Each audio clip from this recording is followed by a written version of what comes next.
Sarah Anderson, welcome to the Marketing for Business podcast. Thank you for having me, Scott. And I'm excited about this chat. Look, we've been lucky enough to have some of your amazing food in our offices, but let's jump back a wee bit. You went to university and then started 3 businesses. What were you thinking? God knows now. Yeah, I'm surprised I don't have any grey hairs. Maybe that's where I went wrong. So I went to St. Margaret's College. Yep. And I wasn't too interested in business, wasn't too sure what the plan was either moving forward. Yep.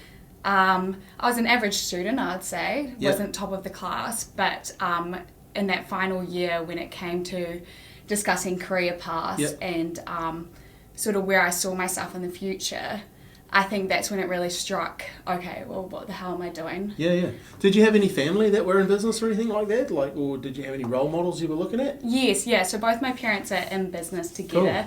Cool. I feel like they're both quite risk adverse and always been very interested in business. Yeah. So I think that perhaps it stemmed from that. But yeah, I actually wanted to be a vet, but I wasn't too sure if I was prepared for the 6 years of study. Oh, yeah. But so my parents said, well, hey, get your business degree. Cool. And then you can always own your own vet clinic if you want to go from there. So was the plan always to go to university? Was that part of the... Yes, yeah. It was a non-negotiable in my household. Oh, so really? Yeah. Interesting. Yeah. So was that like from early on that was non-negotiable? Like, well, you basically were, hey, you were going to uni. Well, did your parents go to uni? No. Oh, wow. Yes, yeah. I think that for them, they wish they did. Yeah. Even though they're successful business owners, I think it just opens up so many more doors going to university. I honestly wouldn't know because I'm the only one here. I'm the only one here with no degree. But I can see why your parents would do that because definitely the people coming in. One thing I think, and you tell me if I'm wrong, but at university, people actually learn to learn. Like you really learn how to study and to research, and the people that I've employed now are very good at that side of the academia, right? Yes, exactly. I think that's the best thing I did as well because at university, that first year was a wee bit of a learning curve, and then after that once you got through those compulsory papers of accounting, economics, and you actually start studying what you are passionate in. Cool. I think I found it a lot easier studying those papers, and I actually enjoyed learning the everything behind business, sort of right from, so my double major was strategy and entrepreneurship and human resource management. So human resource management I picked up in the final 2 years, but the strategy and entrepreneurship, that final year I really enjoyed. I think just understanding why consumers sort of perhaps purchase the way they do or behave the way they do, their mindset around products, services, the university also taught that perhaps if you don't want to become a business owner, but how you can help existing businesses or small or large, perhaps that maybe are struggling or want to go international. That's like so what a great thing to take into a business, right? But also if you didn't want to, what if you go fast forward into the real world just for a second now, what from that you learn have you implemented? Like have you seen it's really I learned that, boom. I would say probably understanding consumers a bit more. So understanding that there's always going to be a problem or there's maybe going to be a gap in the market and how you can cater for that. I think early on I always thought, okay, well here's a great business idea. But perhaps it's already been catered for. Perhaps someone's already in the market or the New Zealand market is already doing it, doing a good job of it. Why come along and sort of, I guess it would always be a struggle to sort of create a business when someone else is already solving that problem for customers. So understanding the gap or finding the gap, I think it's a really good thing to learn because there's money in the gap. Yes, exactly. And there's money in solving problems for people, right? People will pay you all day long if you can solve their problems. So that's a great takeaway. So how many years were you at university? 4 years in total. 4 years, and you did a double major. Double major. Yes. Yeah. Wow. Yeah.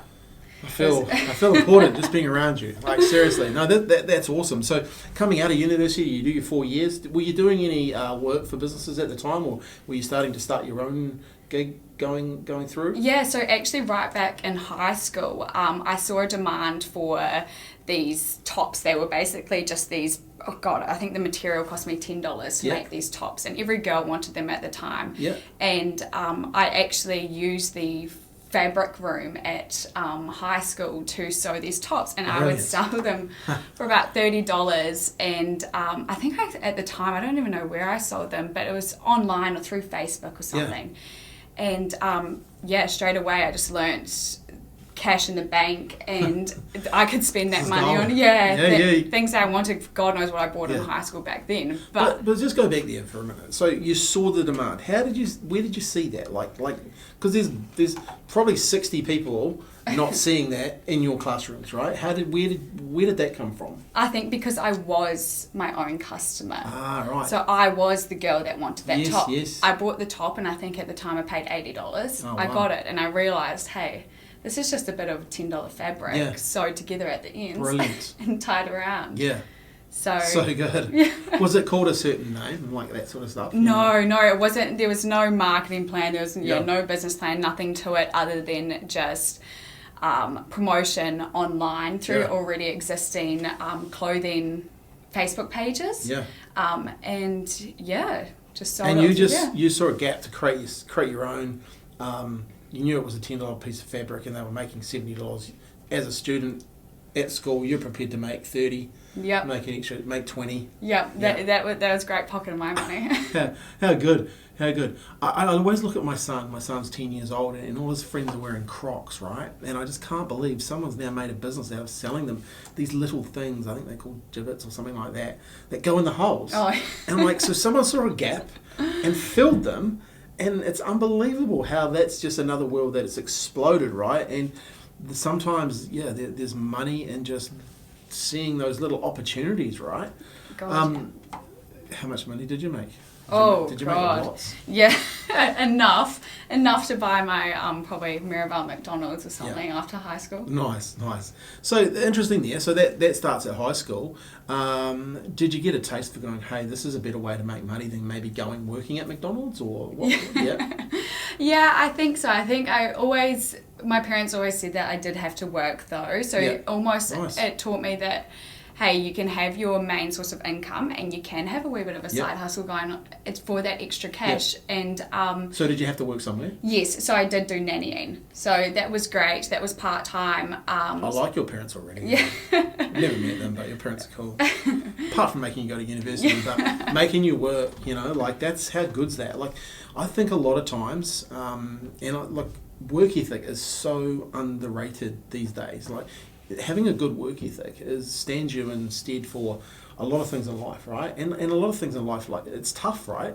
And I think sometimes if you've had that working resilience, you've had to get up when you don't want to get up, or you've had to go when you don't want to go, and you've had to miss things because you've had to go nannying when your friends were out doing other stuff. It builds that kind of resilience inside you, and also it shows you if you work hard, you can have stuff, right? Exactly. And I think that you can go to the best high school, you can go to the best university, and you could be the smartest person in the room, but at the end of the day, work ethic and dedication, discipline is always going to overrule someone that has, if they don't have the motivation to complete something, then passion will always win. What about, so then you also had to have a side hustle though? Like, was that just part of your gig? Like, you wanted to make some extra on top of what you were making? Yes, yeah. And then so in university, the side hustle soon became the event hire business. Yeah. So a lot of my friends were turning 21 at the time, and they were hiring a lot of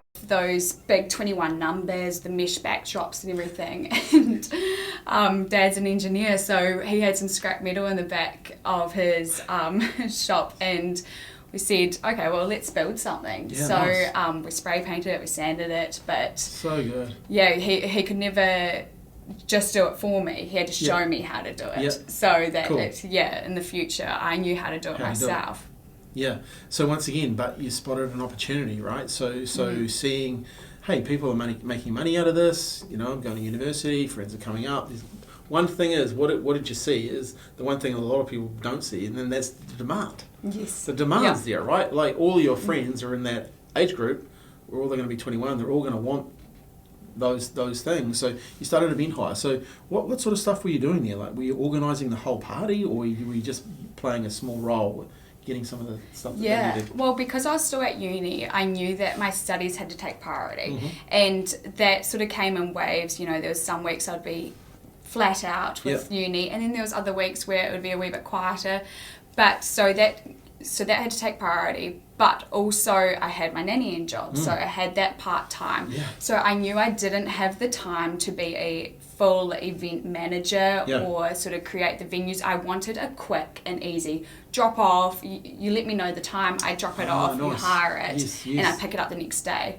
I created an online website, very basic, still runs to this day. How'd you do that? Just through Shopify. Brilliant. Shopify. If you're listening to this, Shopify. Just had a conversation with someone about another piece of software, and I was like, no. Shopify. Yes. Shopify, definitely for products and services. And e-com, right? So you did that yourself? Yes. Yep. Grab a template? Yep, grab a free template. I think I pay $30 US a month for the subscription. Brilliant. And everything else works itself. Nice. So you put it up there, and were you telling people that you knew, hey, by the way, if you want to hire this, go here and get it? And yes. How did that all work? Yeah, so created the Instagram page, posted a few things there, a few friends popped it up on their stories, their socials, shared the word, and sooner or later, I mean, if someone's hosting a 21st party, they've got between 80 to 100 people there already at that event. No doubt their friends are soon turning 21. I was booked back to back, really. Constant stream of business. Yes, yeah. So what sort of things were you hiring out? Like, so we've got the big numbers, 21 numbers. Yep. We've got the 50. We've got the 30. Yeah. I need that come out. That soon became popular. We've got the mesh backdrop, and then we soon designed a champagne wall. So it actually came to my 21st. How yeah. good. And I saw a champagne wall, but I could only see it for hire in Auckland. There was nothing like it in Christchurch, so I already found a gap there. We became the first champagne wall in Christchurch. Holds 100 champagne glasses. Oh, so good. Yeah. So good. So champagne wall, I love that. But also, once again, you saw the gap, right? And then took action. How do you, like, where does your mindset go to, right? You see this idea. What do you do to, like, rally yourself to make it happen? Because loads of people see the gap and then go, oh, yeah. Where does your process go to? Like, you basically see an idea and take action. Talk me through that process, because I think there's real value in understanding this mindset, because it's different.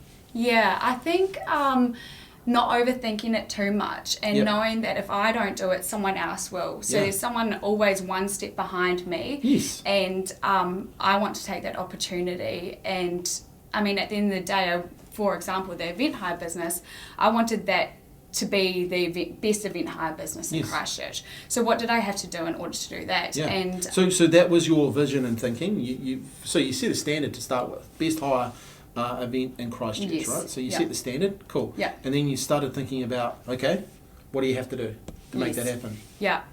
And I think just putting things in place as well, so step by step. So I had the champagne wall. Okay, well, what do I want it to look like? Yeah. Is there actually a demand for it? So asking friends, family, would you hire it? What sort of price are you looking at? Is it actually affordable? Because I can't charge $1,000 for the champagne wall to 21-year-olds. No. This is good though, because here's the thing. I talk to so many business owners, and you know the one thing they don't do, Sarah, and that's go talk to people. And I vividly remember this, and I vividly remember talking to a lady who spent a lot of money, and about $40,000. She had a website, she had business cards, she had her car was sign written, she had brochures, she had everything, right? And she came after a seminar. She came up to me and she'd spent all this money, and she said no sales. And she said, look, my husband's about to pull the pin on this business, but I really love it. And I was like, cool. She goes, what do you think I'm missing? I said, well, have you gone and talked to 10 people that can or would want to buy your product? And she'd never spoken to people that could want to buy a product. And it was amazing. Like I said to her, hey, go and talk to 10 people. In fact, if you do, you can contact me back. Otherwise, never talk to me ever again. And she went out, and it was amazing. She talked to 12 people, and actually 8 people bought her product. because you started talking to the right people who could actually give her the feedback and then buy her product. And I think so many times businesses start something without talking to people, or without actually having an order form. They have an idea, and then they go and build everything. So smart going and talking to people, finding out the research, because you're right. Who has 21 $1,000 for a champagne ball? Exactly. Nice idea. Hey, some people might, and that's fantastic. But talking to people was a smart thing to do. Exactly. I really liked about. So did you write all this sort of stuff out? Did you get it out of your head as well and just write things down, or how do you? At this point, I don't think so. There wasn't a lot of business planning or sort of research going on, I would say. I think it just was more understanding there was a lot of close friends that would hire it, and that was enough for me at the time. Yeah. And at the end of the day, your overheads aren't huge, right? You're spending Shopify, you've got your dad helping you make some stuff, you're making stuff, you've got social media happening. Like when you think about it now, right? Do you kind of, do you take, and this is I'm not trying to say, what am I trying to say here? You obviously see the advantages social media has, right? Oh, yeah. It blows my mind that people don't understand what it used to be like. I interviewed Mike Jones as a client of ours, been a client from Novus for 9 years. He had one television station to advertise, and it was real simple. Now it's got so much so complex, but social media, right? You can put a post up, someone can tag you, and you can tag your friends in it. Oh, yeah. And it's free. It's free. It's free as well. It's crazy, so use right? it to your power. Use it to your advantage. Yeah. This is cool. So what's the wedding hire? The event hire business called? Celebration Hire. Celebration Hire. I love the name already. Can I sell you my hashtag? Yeah. Celebrate your victories. Celebration Hire. I love that. And is that .co.nz? Yes, .co.nz. Brilliant. Okay. So you've started to find out what people want, and I'm loving this process. So then, do you start? Okay. We'll build a champagne wall, or based on what people are giving you feedback, were you starting to create the products that people could hire? Yeah, and understanding. So there was lots of ideas. I'd often look, as you say, success leaves clues. So I'd look at other event businesses, perhaps up in Auckland, that had been in the industry for quite a while. Nice. They were obviously doing well for themselves, and I would look at what sort of products they had. Were they popular? Were they not? Do we actually have the demand for it in Christchurch? How do you know if they're popular? Were you going through the socials and you could because you do a lot of research, right? Going to the socials, see what they're hiring, what are people getting tagged in. Yes. You could actually, there's another tip right there, go and look at your competitors and what are they actually seeing that they're selling, right? And you can do all that for free. We call it active listening, but you can do all that for free. The tagged photos is the best place because you can see the most common, the most popular event item hired, and for me what I often saw was the 21 numbers, but then we had the cheaper option, which was just the plain 21 set. They just self-standing on an acrylic base, and then we soon saw a demand for the big light up white LED numbers. Nice. So it gave customers that different pricing options as well. If they are just after a quick setup of the cheaper 21 numbers, there it is, or we have our more extravagant 21 LED light up ones. So good. And all that came from market research. Exactly. Awesome. So where does that sit now in your business mix? Like, you still running that business, or it's still on the side? Yes, still on the side. Side hustle? It's still a side hustle. It's when you look at what you've made over the years with that, did it really help pay for your university? Like, were you using it to pay for fees, or were you using it for other stuff? What were you doing with the? No, probably just more of a savings. So because the nannying paid for the part-time sort of the day-to-day expenses, and Celebration Hire was a good savings account. Nice.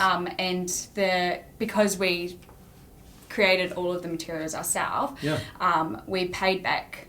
We were able to pay off those expenses pretty much straight away just from a couple of hires. So good. You must be are you proud of that? Like what you've done there? Like, you should be, because it's pretty cool. There's a lot of lessons if you're just watching and listening to this. But are you proud of what you've created there? I think it's definitely taught me a lot of lessons, and it gave What are some of the lessons that you've learned from that? I'd say customer service is a big thing. So just being positive all the time with Yep. customers and being there for them. This is a milestone for them, so Yeah, true. making it as seamless as possible. Especially with the website as well, reflecting that. So a seamless process right from booking the date of their event Yep. item right through to the checkout, and Yep. contacting them straight away, not making Yeah. them chase you up. Yeah, true. Like it's interesting that when you think back now to what you did in your degree, understanding human behaviour was a big part of that. Because a lot of people wouldn't understand, or wouldn't get the fact that, hey, this is a milestone. Like these people are, they're in a good positive mood, so they don't want someone hiring their stuff going, and that would probably come down to how their whole experience with your, the way you talk to them on the phone, the way you interact with them online and stuff. It's really is understanding that this process is part of their celebration. So keep that vibe up, right? Yes, yeah. That's a great lesson to take away, and something that everyone could learn from. What's your customer's day like? What are they thinking? Why are they buying from you? And I think this is another reason is why people are buying. And I think, did you over your university years, you would have started to learn why people buy? And I think it's a big thing that a lot of business owners miss. They don't understand why people buy from them. And you obviously got that in this business, because loads of people would start up a hire company and just doing hiring stuff, right? But you actually hire and know what you're doing it for. Yes. Very cool. So so you've passed, you got university, you've also got a business. So did you think right now I'll just go into full time into this thing, or how did? No, I think it was always. Did you see another gap? Yes, saw another gap. I once again was my own customer. So the health and wellness side of me really came out. I became really passionate about all of that. And in my final years of study, I went to order some ready-to-eat meals online. And there was a few options out there online, but none that really catered to me. I found I wanted something fresh, quick delivery, and also a brand that I resonated with. Cool. So, and then I looked at some overseas. Obviously couldn't send them over to New Zealand, but there were a lot in Australia that I thought looked exactly my type. And I sort of put it on the back burner a wee bit, finished my studies, and my final exams at university, I started doing a bit more market research, contacted a few suppliers for our sealing machines, and wrote down some costs and created a wee bit of a business plan. So were you starting to, you ready to eat meals, so meals that are already prepared? Because like New Zealand wasn't quite there in that market yet. They were kind of just getting into the my food bag type stuff, which is great, but still have to make stuff, right? Yes. And for me, that did my head in. But ready to eat, so the market wasn't really here, so you're going to Australia doing some research. Were you starting to make your own meals though? Was that kind of your thinking process? Were you? Yes. So I was. Were you doing like food prep and all that sort of stuff? Yeah. So trying to prep. I had a health goal in mind. I wanted to lose some weight at the time. And I knew, the best thing I can do is be consistent with my diet. Cool. So I'd prep my meals, but it came around Wednesday, my chicken was dry, I was falling off track, I was buying sushi, and my goals were just, very far reach. And I just thought, how convenient would it be if I just had some ready-to-eat meals that were tasty, because when they're tasty, it's so easy to stay on track. Yes. Yeah, and if you don't have to think about it, and you know it works, and you know what it's good, then you're into it, right? Yes. It makes the decisions to do it a lot easier. Okay, so cool. Like you're starting to do the thinking, looking at the numbers. Because this is a game where you get it all wrong, right? Oh yeah. So, was anyone helping you with those numbers? Were you doing this all yourself at the time? Yeah, I was doing it all myself at the time. Parents were always there for support, but this was very much my own idea. I think. Did you have a name for the business yet? No. Okay, cool. No name, just a lot of confusion. There's so much to it that I had no idea where to start. There's a lot of things that had to be imported from overseas, which I just thought we had just gone through COVID at the time. Oh, true. So, it could have been a year and a half till that ever arrived. Yeah, so a lot of things got put with suppliers got pushed back. Yep. But before I even started purchasing things from suppliers, it was just drafting that business plan over and over, looking at other businesses in Australia who were doing well for themselves, looking at why, and also looking at I got a bit of paper, got my pen, and wrote down all the competitors in New Zealand. I wrote down in a couple of columns their positive and negative feedback. Yep.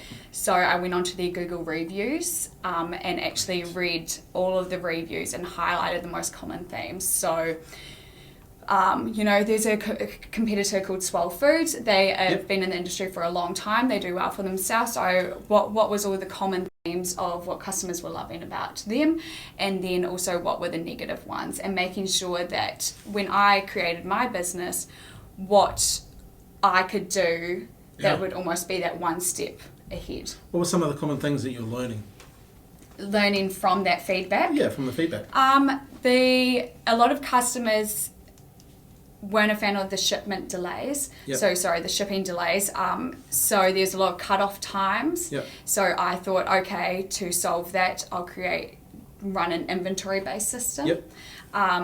The other ones were frozen food. They weren't a fan of frozen Yep. food. A lot of them were looking for fresh. Yep. Fresh, so they could just pop it in the microwave rather than heating it for 5 minutes. Yep. And heating it for 2 minutes instead. And that's just quality control of the outcome that they wanted. Yep. Yeah, which I think at the time before you start anything, it's so easy to think, so easy to think we can do better straight away. Yeah. But actually, when you're halfway through it, you can understand why they probably did it that way. You can understand the logistics of why they did it. Yeah. This is great though. We talk about a number of times about active listening, right, and going and learning, because this is stuff that you can do for free. You can go and read your competitors' reviews. You can go and learn what's positive, what's negative, and you can actually, really form a good idea of what the market wants from going and doing it, right? I always say, especially if you've got customers and you're in a market that's got some players that are spending big money, go and read the comments on those ads. Obviously you have to take some of it with a grain of salt, but if they're spending, maybe $5,000 a week on stuff, there's some pretty good intel there, right? They've already done the research. They've already done the research. There's reasons why and these days you can go into your competitors' Google ads and have a look at their Google ads. You can go into their Facebook and Instagram ads and have a look at all that sort of stuff. They're all for free. Yeah. So I like that you were using a piece of paper, positive and negatives, and starting to form some of the things that out of the gate, here's what we're going to do. Yes. Is there anything that you started to do that were like, oh, that didn't really work? It was like... Yes, actually, yeah. We for a whole year we ran the inventory-based system. Yep. So we would basically make X amount of meals each week, and we would keep selling out each week. We'd either make too many or too less. We soon realised that our most common feedback was, it's not convenient or seamless when meals are constantly selling out and customers are relying on these meals. And especially if they're signed up for a subscription and we're having to email them each week saying, hey, we're out of X, would you prefer this meal instead? And no. So your business now, sorry, we should mention the name. True Macro. Yeah, True Macro. So truemacro.co.nz. Yep. And the philosophy around True Macro, obviously ready to eat, but you're counting also the calorie side, the macro side. Yes. How does that? Yeah. So the macro counted meals, we focus on very fresh ingredients. Yep. All local ingredients as well, grass-fed meats and free-range chicken. What's the benefit there to the consumer, like as far as understanding the those numbers behind that, like? I think it's the high protein diet, yep. and consumers are becoming a lot more educated around the importance of a high protein diet, and having the macros on each meal helps the consumer and helps us create meals that are focused towards their health and fitness goals, whether it's be muscle gaining, weight loss, or just some people are looking for healthy, convenient meals. Yeah. So really focused on that, on the health side of things, and giving people, you know, a good meal, but they know if they eat it, then, you know, it's not blowing them out of their goals that they're trying to achieve. If they eat this and they stay in their lane, chances are things are going to happen for them. Yes, yeah. So we offer the one-off purchase of meals, or they can sign up to a subscription, which is no lock-ins. They can cancel anytime they like. They can swap the meals that are delivered each week, and we have 3 meal plans, which are our 3 subscriptions. And this is our low-calorie one, our everyday meal plan, or our muscle-gaining meal plan. Nice. So we basically have done the macro counting and calorie counting for them. All they have to do is hop online and select the meals that they'd like out of that meal plan to be delivered each week. Good. So who does the cooking? You in there doing the cooking? Yep. We did have a chef, Yep. and she was amazing, but soon learnt that I had to actually be working more in my business right from the start. So what does your daily look like then?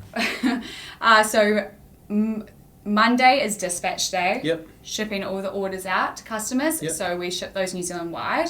Probably about 80% of our customers are based in the North Island at the moment.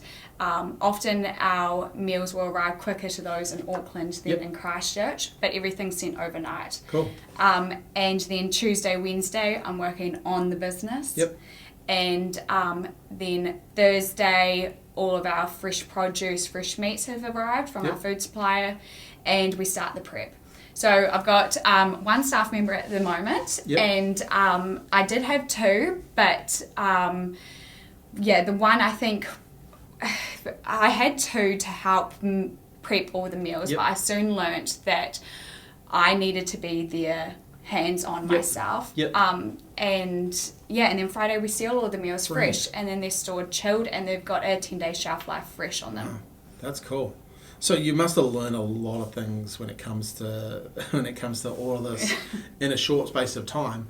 Where was your passion for this? Where does it come from? You said health and wellness, and obviously you wanted to become, you know, you were your own customer. But were you talking to more and more people about their healthy choices and stuff like that? Because you've entered competitions now. You've actually you're doing bodybuilding kind of competitions and stuff like that. Is it really fueled from your desires with your health and wellness? Yeah, I would say that it's the more people you surround yourself with, the more everyone is just wanting to become their best versions of themselves. And a lot of people do struggle with the meal planning, whether it's the meal planning or the time constraints. And I think at the end of the day, I just want to help customers. It doesn't have to be complicated. And I think that is the stressful part, is people do overcomplicate it. Yeah. So who are these ideally for? Like, can families have them? To people living busy lives, etc. Like, you know, who are you kind of in the market? Who's your who? Yeah, so a lot of people would assume the gym junkies. Yeah. But not at all. I would say it's more of the corporate individuals. Perhaps a corporate couple that live in an apartment together. A lot of those that work office desk jobs. And are just looking for convenience, or a lot of we've collaborated with a lot of local gyms. Cool. So a busy time for us is when the gyms have their challenges, so the 8-week challenges. So a lot of people that have goals in mind there opt for our meals, and because it's a no-brainer, right? I actually saw one of your meals here in the office yesterday. I was like, oh, that looks good too. And I can see why the person's doing it, right? Like they know what they want to achieve.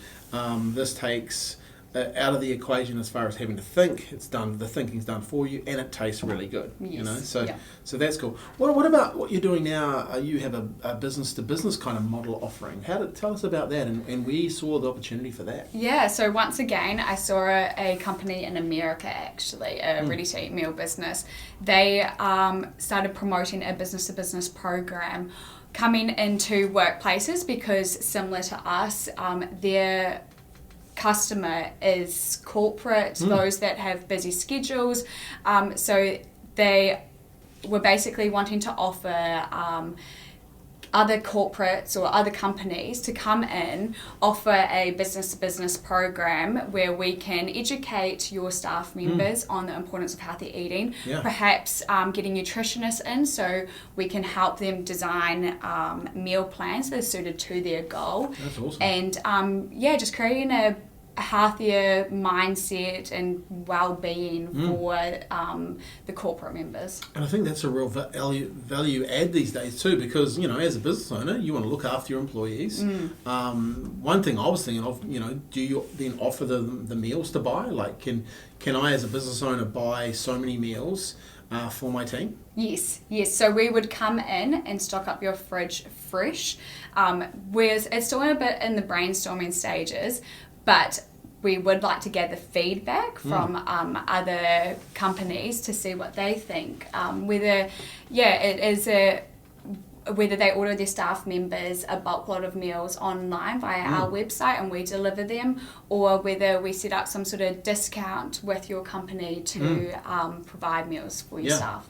I reckon I was thinking about this and I just ran it past Liv and I was like, what if we could provide, 1 or 2 meals a week? Because, there's pressures on everyone as far as inflation and all that sort of stuff and prices and all that. What could we be doing to provide a little bit of extra value to our team? And I thought that was a good way to do it. It's actually a good way to do it and you feel actually good about it.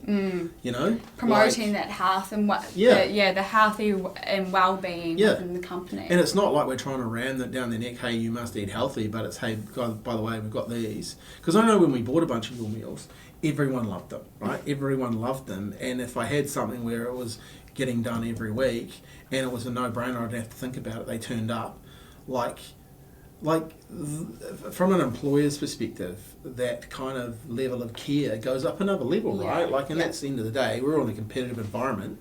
We're all wanting the best people to come work for us. Well, what does that look like? Well, hey, you get these meals, and people don't have to think about what they're going to bring that day or what they know they've got meals in the fridge. And we all know how good we feel when we do eat healthy or when we do feel our absolute best. I mean, our whole mindset, our work, everything is improved. Yeah, and it brings a bit of a community thing back to the team as well. Some of them might eat the meal together, compare and all that sort of stuff. And because your meals are, you have quite different range as well. They're not just like meat and 3 veg, is it? It's a whole... It's a lot more exciting. Yeah, there's some plain options, but then a lot more exciting than croissants. Yeah, but we've got some good burrito bowls there, which are full of flavour. That's what was in there yesterday. I was like, that looked good. This is awesome. So once again, you saw the gap, and so how are you marketing this now? What's your way of getting it out into the marketplace? So our most common one would be Instagram. I am in the process of using a bit more of LinkedIn. And a bit of Facebook, but I find we get a lot more traction with our Instagram profile.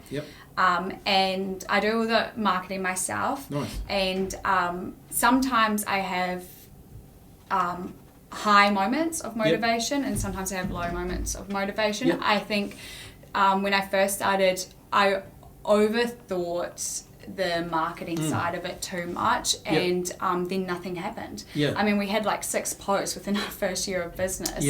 Whereas now the best thing I can do is set up the tripod in the kitchen, just record, and every Friday I've created a goal this year. Every Friday set up the tripod, just film everything, anything. Sometimes there's no strategies at the time, but afterwards I go home that weekend and I have 10 different reels already scheduled. And I think that's the key, right? Because people want to see on the inside of what you're doing, and it tells that story. And also, I really believe you need to get caught doing what you want to do more of, right? So you want to make more food, well, get caught making food. If you want to get caught sharing your story, share your story, right? Like, people buy from people they know, like, and trust. What's a way to demonstrate trust? Well, get known is about sharing your character. Hey, this is the character of the business. Hey, it's me and who's your new employee? Oh, Georgie. Georgie, it's me and Georgie. Hey, today we're making this and this, and we're doing this, and this is cool. And we got these ingredients from this place here, and shout out to those guys. Once again, you can tag them in that. And so it's about building that character, and then it's about creating chemistry. how do we demonstrate chemistry? Well, tell people why you're doing this, here's my journey, and people will buy into what your journey was, and people like that just builds that chemistry. And then I think the biggest one there in your market is demonstrating the credibility. People see you doing stuff. People see, here's the reason we seal them, And what I found, one of the most frustrating things is when I'm making my own meals, my chicken used to be so dry. So I did the research, found, hey, by using this sealer, and here's the process that we go. And by the way, give me a 10-day chicken test or whatever, have a bit of, demonstrate that credibility. And I think that can all be done by the power of the mobile phone. Oh, yes. Absolute game changer, and don't get too caught up in the, what am I going to say? What do I look like? I'm a hen, it's not, and all this sort of stuff. No one actually cares about that. They just want to know the insights of what you're doing. Yeah. So it's great to hear you doing that. Because here's the thing, in a year's time, if you've got, how many reels are you doing a week? Oh, God, we've probably got 2-3 going at the moment. I've got to slow down a wee bit. It's all just reels. Yeah, don't slow down. Keep the hammer down. Like people are not going to buy from you if they don't know you. Yeah. You need the market these days is so overcrowded. You need to be the one, keeping moving forward. I was at a podcast the other day, and the guy, he was talking about how he didn't do any content for nine months, and his sales just slowed up. You've got to be out there marketing yourself, and always be branding. Always have your branding ads on, and then have your call to action ads in between that as well. Yeah. I think definitely being in the food industry, the best thing we can do is build that sense of trust with our customers. Totally. They want to. We did a poll on our Instagram story asking them what they'd like to see more of, and it was educational content. So understanding the importance of macros and our meals, and also behind the scenes in the kitchen. I guess they want to see how the food is prepped, how it is cooked, and how it is sealed, and it creates that trust to know that, hey, we're doing it in a commercial kitchen. Everything's clean. We focus on hygiene. We don't run it from home. No. It's Smart thing once again there. What Sarah said is she created a poll, and people told her what they wanted. Influence, we say we have got a core value here, influence through education, and we kind of changed it a wee bit, influence through insights. People want those little insights, how do you seal it, why you seal it, all those little things that people actually really want to know about. Well, what's actually is a macro, there's a whole bunch of things that sometimes you just have to answer the dumb question, because there are no dumb questions, right? But sometimes we hold ourselves back because we think, people already know that, but just being more open and transparent. So cool, because a lot of people probably could think, hey, well, they make this from home, blah blah blah. Well, you don't, so let them in. Yes. So good. So are you thinking about using LinkedIn more? Why is that? Yes. Well, after listening to a few of your podcasts, I understand the importance. But one from a personal branding side, and because I think true macro will not be the end point. There will always be, I love business, and in the future, I think it will be important for me to have that personal brand. But also a lot of our customers are on LinkedIn. I randomly... I did create a page for True Macro on LinkedIn a while ago, but then I finally did a post on it, and the traction I got on it was just because a lot of my customers are using LinkedIn. Yeah, totally. So go where the who are. So many people don't go where your who's are, but people, if you think about it, most people eat. And most professional people are on LinkedIn. Yes. And they eat. So it kind of makes sense, right, to get them engaged and be on that platform.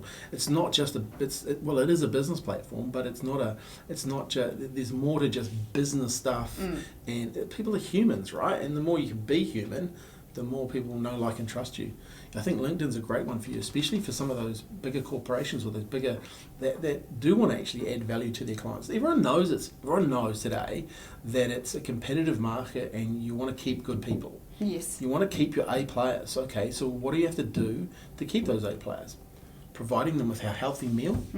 So good, And it's a great place as well. I've already connected with a lot of other gym owners in the Christchurch area, not even in the Christchurch area, also up north, and perhaps swaying away from not just gym owners, but also Pilates is a bit of a trend at the moment. Yeah, true.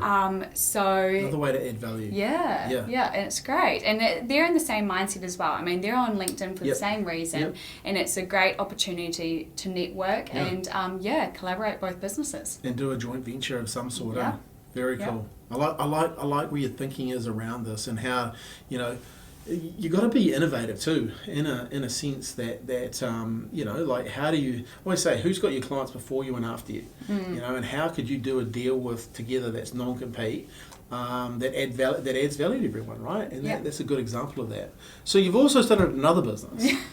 So tell me a wee bit about that, because I think, once again, a gap. Yes, yep, so still early stages, and once again, I saw it overseas. So this one was in Canada, and it actually started when, with True Macro, I was often taking home the any leftover brown rice or leftover beef mince for my dog at home. And I did a bit of research on it to find out that slow cooked foods like we were using in the kitchen was actually best for your dog. Oh, wow. So I did a bit more research to see other people had already started businesses like this overseas. And so I thought, well, the commercial kitchen cost me an arm and a leg to lease each week. So how else can I use the resources I already have? And the dog food, I did a bit of research, and I learnt that it would be packaged the exact same way we package our True Macro meals. They're dispatched the exact same way with the insulation that we have, the ice packs and the boxes. And I had already created the website for True Macro, so I jumped on board to create another website. The costs seemed low, and we started it. So it's all online, and I've been able to take what I've learned from True Macro and implement it into Pure Bowl. Brilliant. And I think from there, it's always just going to be one step ahead. From each business, I'll always learn something. Totally. And so your customer here is obviously dog owners, but also, but what's a dog owner thinking when they want to invest in your, because some are just going to go get the dog roll. Yes, yeah. Where do you sit at that, more of the higher end kind of market? Yes, definitely high end consumers. Those that probably have the pure bred dogs, and those that are maybe have French bulldogs that get the skin allergies, the ear infections, and so on. Or puppies as well. So the food is a lot more digestible for their stomachs. Just people looking for a bit more of a premium option. I mean, we treat our dogs as if they are a part of the family. So good. And so why not feed them the best? If we focus a lot on our nutrition, why not our dog's nutrition as well? It's just as important. And surprisingly, they also need a high protein diet. They also need to focus on macros. And the interesting part, it fills a kind of a space that for inventory, as far as, you know, you're paying rent on a place, so why not use it to actually help you grow another revenue stream?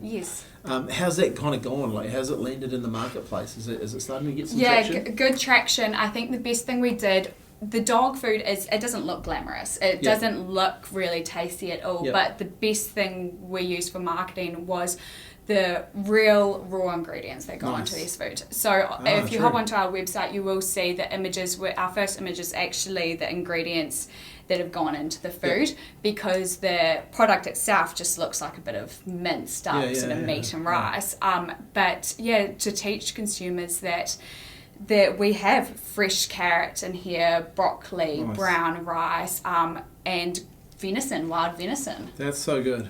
Because they can see that, oh, this is the good stuff that's going in. It's going to, but gold. And we know that that's good for us. So we instantly know, well, it's going to be good for our dogs as well. Nice. Very cool. So let's just talk a little bit about marketing then. How do you think about marketing when you look at your businesses? What's do you, are you very, strategic around what you're going to do? How do you, what's your thinking on branding or naming and that type of stuff as well? Where do you go to when it comes to marketing? Oh God, I'd say I've got a few strategies behind all of my marketing plans. I think also educating myself. So for example, listening to your podcast, listening to other podcasts, talking to other people. I mean, Sarah, who works with you, she's a great friend of mine. So the conversations that we have around marketing, I learn so much from her. But I'm also eager to learn. So which helps. I'm not I'm bad at reels, or I'm bad at posts, it just doesn't work out. Yeah. I'm actually, okay, well, how can I do better? Yeah. And also thinking outside of the box of the traditional marketing of just social media, and actually business to business collaborations, community events. So especially for the dog food, how can we involve dog owners within Christchurch, but with some sort of event where we can provide samples. And it's not always so, we can host an event without being, we need to make money from it, we need to sell products. It's actually just teaching people, it's new to the market, so teaching them that, hey, that we're here, we're an option, and just putting our name out there a bit more. Influencer education, giving people value in advance of them giving you any money, because people don't know it's an option, right? I was talking to a guy the other day who'd sold a couple of businesses for a lot of money. And one of the biggest things he said to me is you have to challenge traditional thinking, your traditional thinking of the ways to do stuff, and I think that's a great, when you think about the way pet food has been sold, if you just did that, you wouldn't compete today, right? And so going out there and not having to worry about the outcome, so doing events, because at the end of the day, you're doing an events with people that have dogs that could end up buying your product. You're getting close as you can to your target market that could and can buy your product. So it's a smart thing to do. You also build up that, didn't know that existed, and all of a sudden, I better give that a go. The good thing about your market is if one person gives it a go, what are they going to talk about? They're going to talk something out. They're going to talk to one of their friends. They're going to talk to one of their friends. Dog lovers love talking to other dog lovers about what they're doing for their dogs. I don't have a dog, but I've learned enough about marketing to understand that's a thing, right? One of the coolest things we were talking about, this challenge your traditional thinking, and just to give you listening to on the podcast, they put something down and they said, right, business card, okay, and they had the business card and they did a brainstorming session, and you weren't allowed to criticise, and you weren't allowed to basically complain. And if you did, you got and no idea was stupid. That was rule number one. No idea was stupid, and you weren't allowed to complain. Rule number two. If you complained, you got a yellow card. If you complained twice, you got a red card, and you're out the door, out the window for that particular brainstorming session. They looked at business cards, right, and they said they had all these ideas came up, and then one guy said, well, what about if we just put it on an A4 piece of paper? So all his reps around the world had an A4 piece of paper as a business card, cardboard. So they would bring them out in a meeting, at the end of the meeting or at the start of the meeting, they'd have this A4. What do you think people talked about? The business card, right? And who were they talking about on the business card? The person. They'd go back into those offices and they'd see the business card pinned to the wall. Where do most business cards go? Deep in the wallet. Deep in the wallet, or in the desk. No one, they're not top of mind. And it was really just a great example of challenging traditional thinking. And I think that's where in marketing you can actually go to with businesses, with your business too, right? Because most ways of doing stuff are kind of the old way of thinking. Challenge that. Really, actually push yourself to see what else you can do. What else do you? What about social media? Because you're a young person. And where do you see social media and the likes of all these different platforms now? TikTok, Instagram, that type of stuff coming through, and all the other ones that they're going to come in. What would you say to someone who's in business about these platforms? I would say that none of our customers are on TikTok, but not to say that they won't be in a couple of years' time. And creating the convenience for yourself as well. So if you're going to the effort to create this content, use apps like CapCut, so you can create your content on there and instantly share it to TikTok and then your Instagram Reels. And there you go, you're covered 2 platforms already. So good. So I would also go, where else could I build a brand? Where can I build my brand? Because building a brand is like, it's a marathon, right? It takes time. So maybe starting in those platforms, but learning what works and then moving it over to some of these other platforms too. Because what I find really interesting is these platforms, you just have to think about them as distribution channels, right? Like it's not whether you're right or wrong on guessing on whether your customers are there sometimes, but they are just distribution channels, and you never know what opens up, with opportunities in these platforms. And I would just say, what you talked about there with CapCut and video, that is the key, right? communicating to people via this is so important. And I reckon the short form video content is the missed opportunity for a lot of business owners to create that content to become more relevant is a real opportunity. Sarah, this has been an amazing chat. I want to talk before, we've been going nearly an hour, I really want to get to, before we finish, is around mindset. And because I can tell from this conversation, but also the conversations we've had in the past, you have a really growth-focused mindset. Where did that come from? Like, where did you, focus, you can either go to a negative-based thinking mindset, or you can have a growth-focused mindset. You have that growth-focused mindset. Where did that come from for you? Well, I think I get stressed quite easily. Yep. And I think the only way I can overcome that is to be positive about every situation, even in negative situations. Yep. I have to think about the positive of that. It's so easy to sort of make mistakes and burn yourself out and think, I'm not good enough, or I can't do this, and think of every excuse in the book. But actually creating a positive sort of attitude around that as well. So do you catch yourself sometimes being in that negative space, or like comment in your head, because I know everyone does, and you catch yourself and then trigger something to form it into a positive? I've always been no excuses. There's no, and I think that's why I've sort of created business after business, is because if I could think of lots of excuses why not to do it, but what's going to make me different compared to the other person in the room is that I will do it. I will take the risk. Do the work. Yes, exactly. And has that come about, the more you've done that, the more feedback you've got for yourself?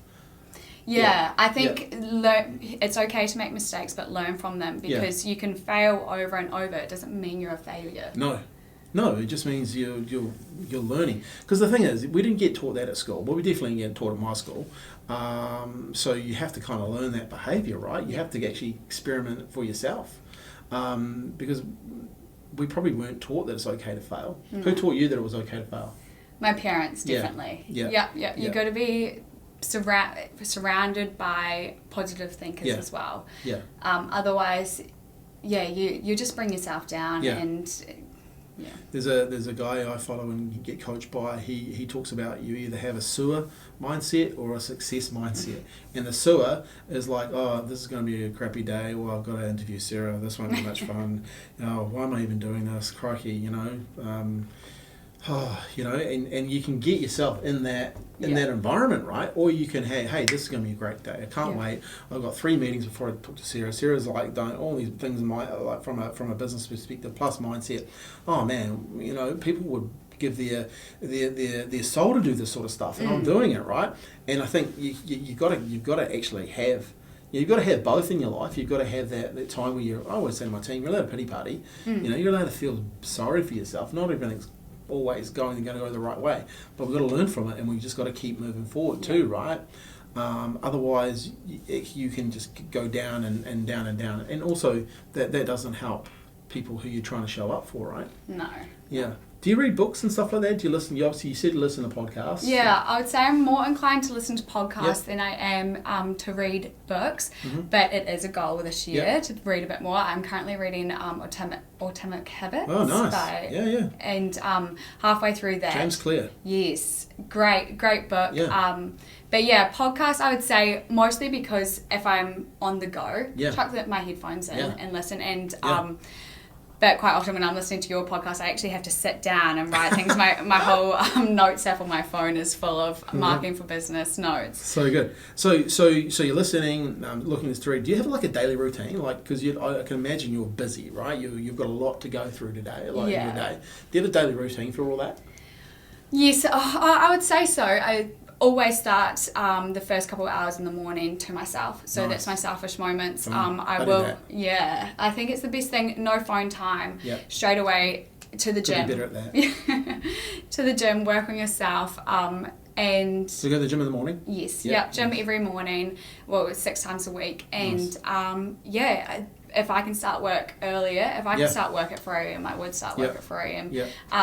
But yeah, and then go. Do you find you're a morning person? Like your energy runs to a certain Yeah. time of the day? Yeah, so get Yeah. all those hard Yeah. tasks done in the Yeah, morning. yeah. We've been talking about this as a business, right? Like, hey, we've got people here that are really good in the mornings, and people are allowed to come in as early as they want, within reason, because they know they're really good in the mornings, and Yeah. then in the afternoon they're kind of like, and I'm like that, right? I get up and go to the gym and meet the team and all that sort of stuff, and have breakfast with my family, and then come to work as early as I can.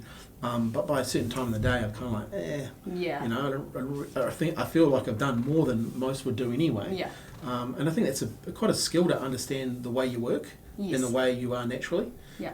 So that daily is a pretty important part of your Yeah, setup. and daily to-do lists as well. Oh, Always yeah, great. daily- Yeah. yeah. So I created a to-do list the night before. Brilliant.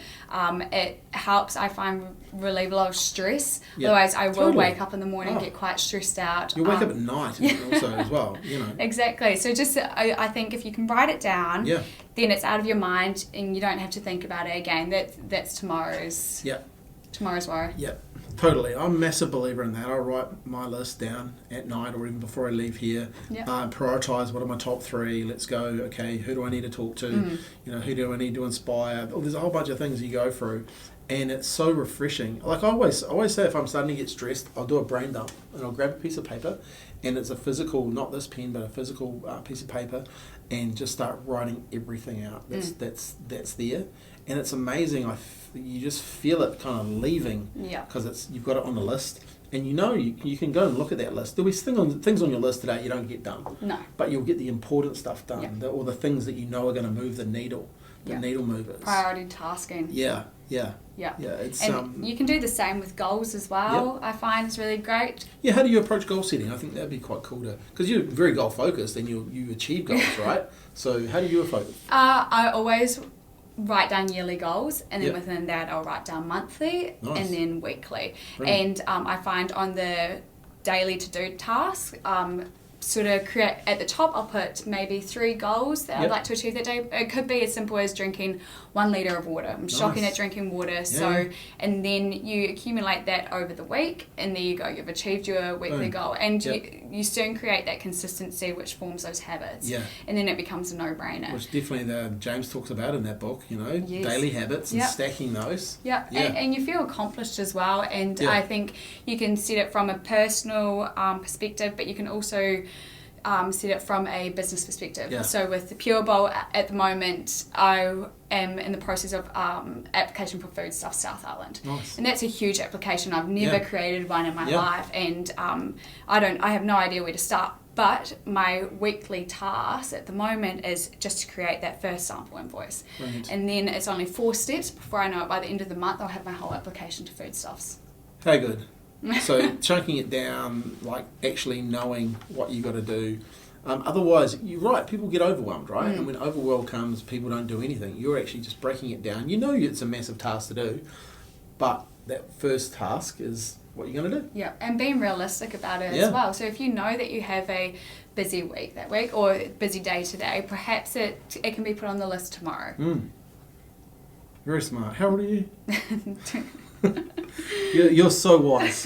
Hey, I'm going to put you on the spot though, because that's what I do here at the Business Podcast. Right, I want you to look down the lens, and you're talking to someone who is thinking of starting a business, and knowing what you know now, what are the 5 things that you would say to them that they should do in order to give them a chance to be successful? Oh God, 5 things. Yeah. The first thing would be to take the risk. Yep. Take the opportunity, understand the opportunity as well. Secondly, would be passionate about what you're doing. Yeah. So have more of a why, right? Understand your product or service, and it's going to help in the long run to be a lot more passionate when you're pitching your product or service as well. You will understand because you will be your own customer. Yeah. Thirdly. So you're taking a risk, being passionate. I would say go and talk to some people. That's Yeah. one of the smartest things you did was go in and talk to some people. Yes, Don't talk. just let your your thinking of your great idea that you've got, because I see it so many times. I was doing a seminar in front of a whole bunch of people, and this lady had an idea, and she goes, Scott, I've got an idea. And I was like, cool, tell me about it. She goes, I can't. I said, why is that? She goes, because it's my idea and I don't want anyone here to copy it. And I said, with all due respect, seriously, your idea is probably being done by 3 other people right now. Like, but you bringing you to the marketplace is the difference to that. You need to go and talk to some people about this idea. You need to actually talk to some customers. I think that one of the smartest things I ever heard is create an order form. Get an order form and then go and take it to people. So talk to people. Gathering that feedback, because it could be just the smallest comment that makes a huge difference for your business. Yeah. And I would also say surrounding yourself with positive thinkers, like-minded people, so friends and family, that perhaps have been in similar positions, or even... Yeah, totally, right? Mentors, right? Yeah, like people, networking perhaps with someone that was you a couple of years ago or even the previous year. The crazy part about that is if you're just willing to ask, people will give you their time. And that's what I've done over the years. You have to have boldness at some degree when you're going to start a business, and that boldness might just be going and asking someone who you know. And I remember doing it. I did it with Kevin Eder years and years and years ago, who owns Trade Stuff. I didn't really know him, but I knew someone who knew him, and man, I was bricking myself going and asking him some things, you know. And in the end, Kevin ended up mentoring us, and yet we turned it into a paid relationship at the time. But now, you know, we do work for Trade Stuff many years later. And we've earned the right to do that many years later. But now he's become more of a friend. But having that boldness to go out and go, you know what, I need to learn some stuff. Who could help me? Because there's plenty of people out there that will give you some help. That's a great one. Yeah. And number 5. Oh, number 5. Accepting to fail. Yeah. I think. Yeah. So you'll always make mistakes. Yeah. But don't let it push you down, Yeah. I think. And don't create excuses either for yourself. There's always going to be that person one step behind you, and take that as an opportunity as well to keep pushing yourself along. Yeah. So good. And I would add something, and I'll probably put it a wee bit above the mentors, is do your research. Like you're smart with your research. You went and talked to people, but then you did your own research, you created a list, you know, a positive and negative. Like that's so good, and then go to the reviews and stuff.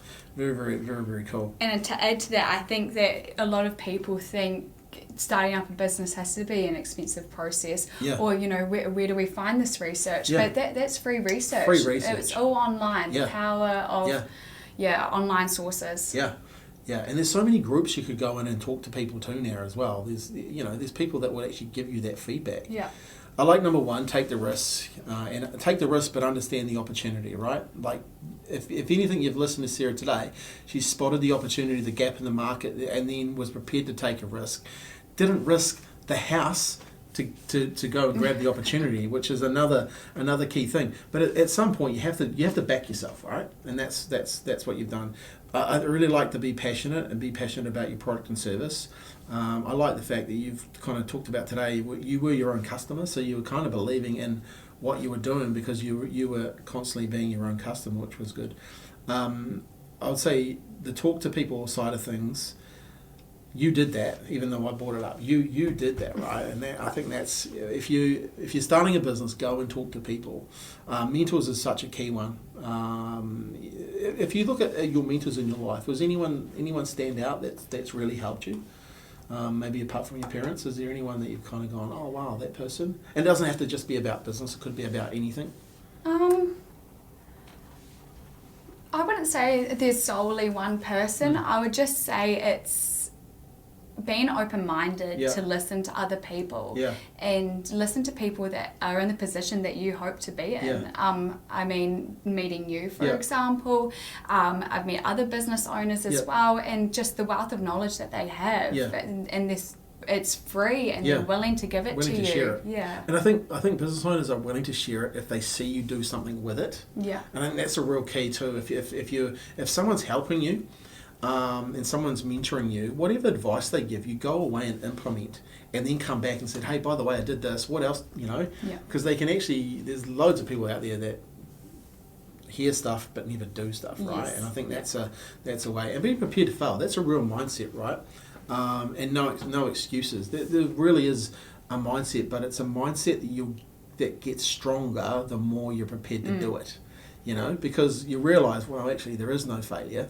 There's just lessons in it, right? Yeah. Like the other day, I was recording and like it's stupid things, but the fan was on. There's all this bunch of stuff, and we didn't get a photo, and like we've done 70 odd episodes, but still, and I could really get the opportunity to be with this person was like once in like months, and I was like, but at the same time, like, do you get down on yourself? Do you just go, okay, cool, that happened. Yeah. Like, we've still got the content, but let's move forward. And write it down, learn from it, move forward. Wow, Sarah, this has been awesome. I really appreciate you coming and spending some time with us on the podcast. Look, I know people will want to get in touch with you. What's the best way to get in touch with you? And by the way, we'll put links to everything here so you can go and buy Sarah's products for either your dog or for your employees or even for yourself. How do people get hold of you? Where's the best place? Yeah, contact me on LinkedIn. So Sarah Anderson on LinkedIn would be a great spot, and we can connect. Cool. Or flick me a message, and it'll be good for me to use that app a bit more. Yeah. So we'll put all the details of Sarah's businesses and everything on the show notes of the podcast and also on our website. So Sarah, I really appreciate. Is there anything last words of wisdom that you want to share with anyone? I think we've covered it all, Scott. Yeah, no, it's been fantastic. Hey guys and girls, really appreciate you listening to the podcast and watching the podcast. As always, we really only need you to do one thing, and that's to share the podcast. If you've got real value out of this podcast and maybe you've taken a whole bunch of notes, make sure you go check out Sarah and connect with her, but also share this podcast. The community's growing, we're getting more and more downloads, and we're helping more and more people. More and more people contact us saying thank you for having people on and sharing our thoughts and how we're helping businesses. So just need you to share it. As always, go out there, have fun and take some action, and we'll talk to you again. I've got some amazing guests coming up soon. So thanks for your time and go and have fun.